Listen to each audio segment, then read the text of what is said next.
Hi, welcome to another episode of Minnesota Insight. I'm your host, Van, and today we have a special guest speaker, Minerva, who is the director of Upward Bound here at the University of Minnesota Twin Cities. And today we're going to discuss some of the problems of how we are not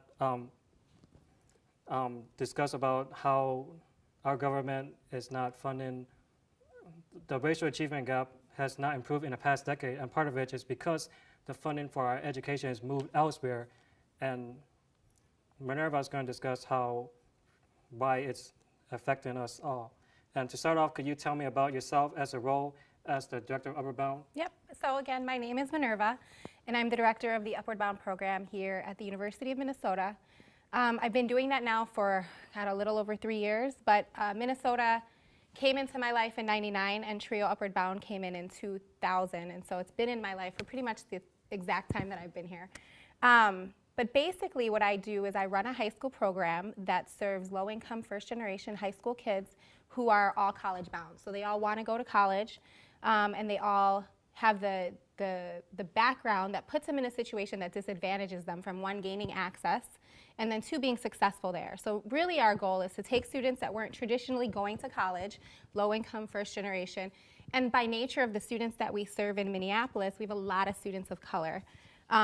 Get them ready for college, but not only get them ready to enter the doors, but to graduate within 4 to 6 years once they get there.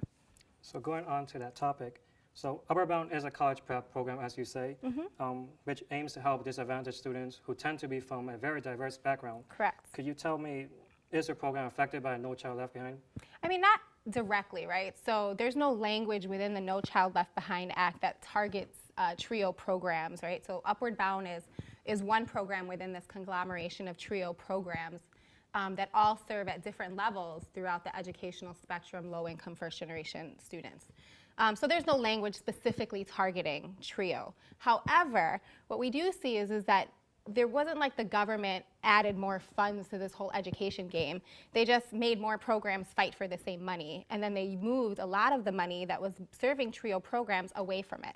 So what the program, for instance, that I'm running, since 2007, we've been flat funded. In the last few years, actually, with sequestration and then with a forced restructuring of our funding structure, we've lost about $45,000 in the last couple of years, which has had real tangible impacts on our programming. So for instance, in part of our design, we have a 5-week, or we had a 5-week residential experience. So the concept was, in order to make college a little less crazy, we would get their feet wet with experiences, so living on campus. Well, now we've had to reduce down to 3 weeks. There's been all kinds of, there's all kinds of technology things that we'd like to invest in to keep our curriculum innovative. We haven't been able to do that either. My staff would love a raise. I can't afford it. So there's real, obvious impacts to the way that we've had to do programming and remove some services away from what we were traditionally doing before.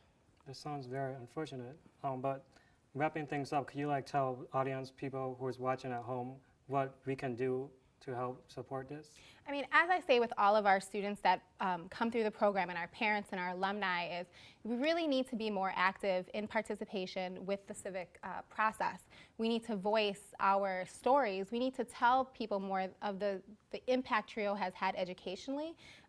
TRIO programs have been around since the 60s. We're innovators in college prep programming, born straight out of the civil rights movement, and we have to get back to those roots of movement, collective action, community building, and really using those voices to tell a story of success.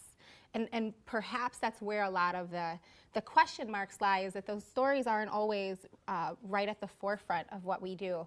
And so we need to get better at that, and we need to be more active in bringing Congress into this spectrum of understanding what it is we do. Well, thank you for having us here today. I'm your host, Van, and this is Minnesota Insight. Thank you. Thank you.